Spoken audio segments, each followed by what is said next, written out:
रखुमाई विठोबा रखुमाई विठोबा रखुमाई विठोबा रखुमाई जय हे विठोबा रखुमाई जय जय हरि जय हरि जय विठोबा रखुमाई विठोबा रखुमाई हरि हरि जय हरि जय विठोबा रखुमाई ताली बजाओ भजन कर विठोबा रखुमाई हरि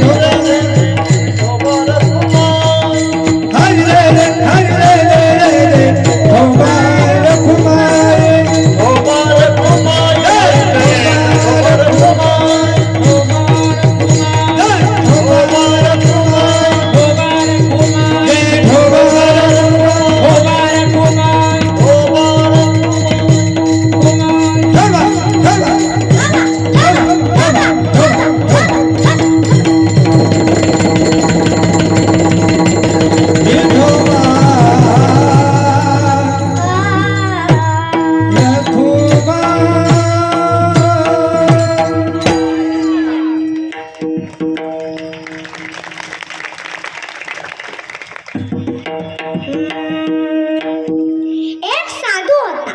त्याला बरेचशे शिष्य होते आणि त्या साधूला एक आजार झाला. दुर्धर आजार झाला, भयंकर आजार झाला. म्हणून त्या साधूच्या अंगाचा वास येऊ लागला आणि त्या साधूला सोडून एक एक शिष्य निघून जाऊ लागले. जगात हेच आहे, जगाला गुरु नको, जगाला बिना गुरुचे ज्ञान पाहिजे. एका राजाने एक दुकान मांडला. त्या दुकानात 2 प्रकारच्या मूर्ती ठेवल्या, ती पण फ्री, फुकट. एक मूर्ती होती रामाची व एक मूर्ती होती रावणाची. कोणती घ्याल? 2-2 किलोच्या वजनाची आहे. रामाची की रावणाची? ठीक आहे, रामाची मूर्ती आहे लोखंडाची आणि रावणाची मूर्ती आहे सोन्याची. कोणती घ्याल आता? किती खोटं बोलताव राव तुम्ही रावणाचीच घ्याल. जगात तेच आहे, जगाला देव नको, जगाला फक्त सोनं पाहिजे. अरे बाबा, पण ह्या जगातून काहीच देणार नाही. धन दौलत पैसा आडक्या सर्व इथंच राहणार आहे. आपण सगळे निघून जाणार आहे. धड दौलत ये मालक जाना, धड़ दौलत ये मालक जाना, जाए न तेरे साथ रे, जाए न तेरे साथ रे. अंत काल जब आएगा तो मिलेगा पदार्थ रे.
जगाला आई बाप नको, जगाला बिना आई बापाचे इस्टेट, जमीन, जायदाद पाहिजे.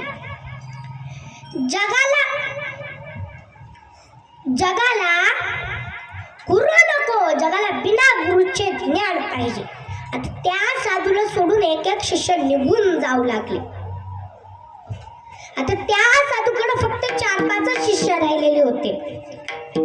आता त्या साधूचा एक कोस पर्यंत वास येऊ लागला आणि साधूनी म्हणाले, मुलांनो, आता तुम्ही आपापल्या घरी निघून जावा. एक शिष्य सोडून सर्व शिष्य निघून जाऊ लागले आणि त्या शिष्याचं नाव होतं सांदीपानी. सांदीपानी रोज आपल्या गुरुला अंघोळ घालायचा, त्याचे कपडे धुवायचा, त्यांचे चरण धुवायचा आणि ते चरण तीर्थप्राशन करून घ्यायचा. सांदीपानीच्या गुरूंनी एक दिवस सांगितले, सांदीपानी, तू दुर्गंध इतकं पाणी कसं काय प्राशन करून घेतो? सांदीपानी ऋषी म्हणाले, गुरुदेव, हे माझ्या गुरूंचे दुर्गंध इतकं पाणी नाही, तर हे माझ्या गुरूंचे चरण तीर्थ आहे आणि ते चरण तीर्थ अगदी पवित्र असतात आणि हेच संत एकनाथ महाराजांनी आजच्या आपल्याला सद्गुरूचे चरण तीर्थ, सद्गुरूचे चरण तीर्थ, सद्गुरूचे चरण तीर्थ, सद्गुरूचे चरण तीर्थ, सद्गुरूचे चरण तीर्थ, सद्गुरूचे चरण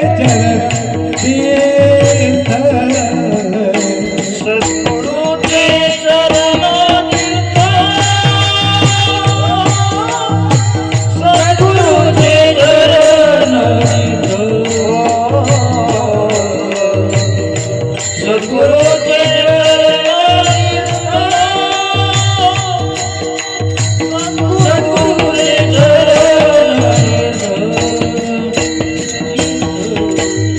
सद्गुरूचे सद्गुरूचे चरण तीर्थ, सद्गुरूचे चरण तीर्थ, सद्गुरूचे चरण तीर्थ, सद्गुरूचे चरण तीर्थ, सद्गुरूचे चरण तीर्थ,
चरणाचे चिंतन.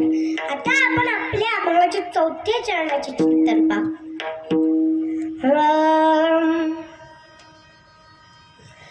आता आपला इथं प्रश्न निर्माण होतो की महाराज, तुम्ही जे आता सांदीपानी ऋषींची महती सांगितली, तर ते सांदीपानी ऋषी कोण? तर ते सांदीपानी ऋषी भगवान श्रीकृष्णांचे गुरु. आणि भगवान श्रीकृष्णाच्या गुरूंचे त्यांना आशीर्वाद दिलता की द्वापर युगामध्ये तुला भगवान श्रीकृष्ण शिष्य म्हणून मिळेल. आणि त्या गुरूंचा आशीर्वाद सफल झाला. सांदीपानी ऋषींना भगवान श्रीकृष्ण शिष्य म्हणून मिळाले. पूर्वी श्राप व आशीर्वाद खरे होत होते, आता श्रापही खरे होत नाही आणि आशीर्वादही खरे होत नाही. श्रापही खरे होत नाही आणि आशीर्वादही खरे होत नाही. एकदा एका खोली 4-5 माणसं बसलेली होती आणि एक साधू सुद्धा बसलेला होता. ते 4-5 माणसं त्या साधूची चेष्टा करू लागली. मग त्या साधूला राग आला. त्यांनी म्हणले, आता मी तुम्हाला श्राप देणार. तेवढ्यात सर्वांना दिसायचे बंद झाले. सर्वजण साधूला लोटांगण घालू लागले, त्याचे चरण वधू लागले. त्यांनी म्हणले, आम्हाला माफ करा, आम्हाला माफ करा, आमची नजर परत द्या, आमची नजर परत द्या. मग साधूनी आपल्या पायातली एक चप्पल काढली व जिथे वाटेल तिथे हाणायला चालू केलं.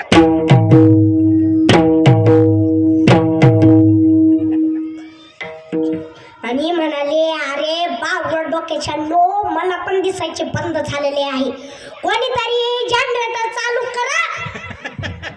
विठ्ठला विठ्ठला विठ्ठला विठ्ठला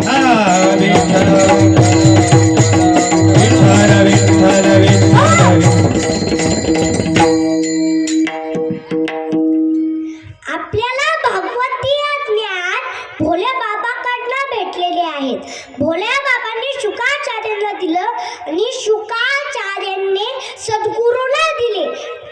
म्हणून नादी गुरु शंकरा, लागो शिष्य परंपरा, बोधाचा हा संसार झाला जो अमृते. आणि हेच संत एकनाथ महाराजांनी आजच्या अभंगाच्या शेवटच्या चरणात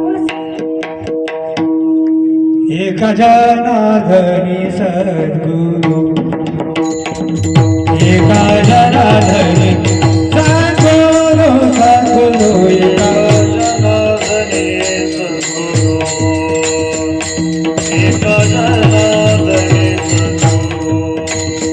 एका जनार्दनी सद्गुरु, सद्गुरु एका जनार्दनी सद्गुरु.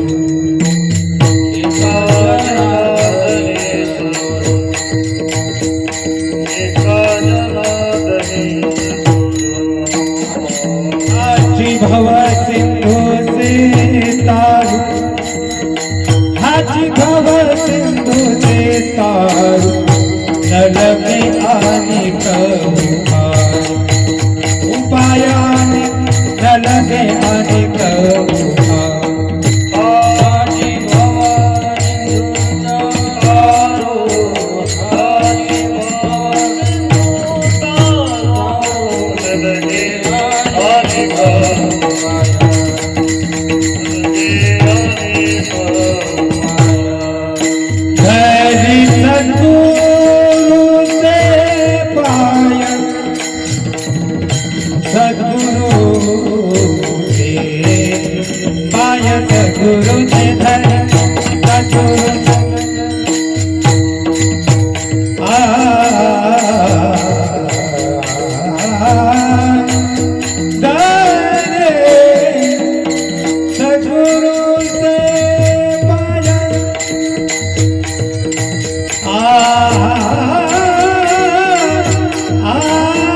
माऊली ज्ञानराज माऊली माऊली ज्ञानेश्वर माऊली ज्ञानराज माऊली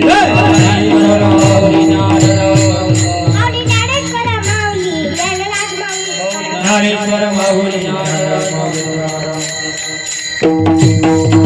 ज्ञानेश्वर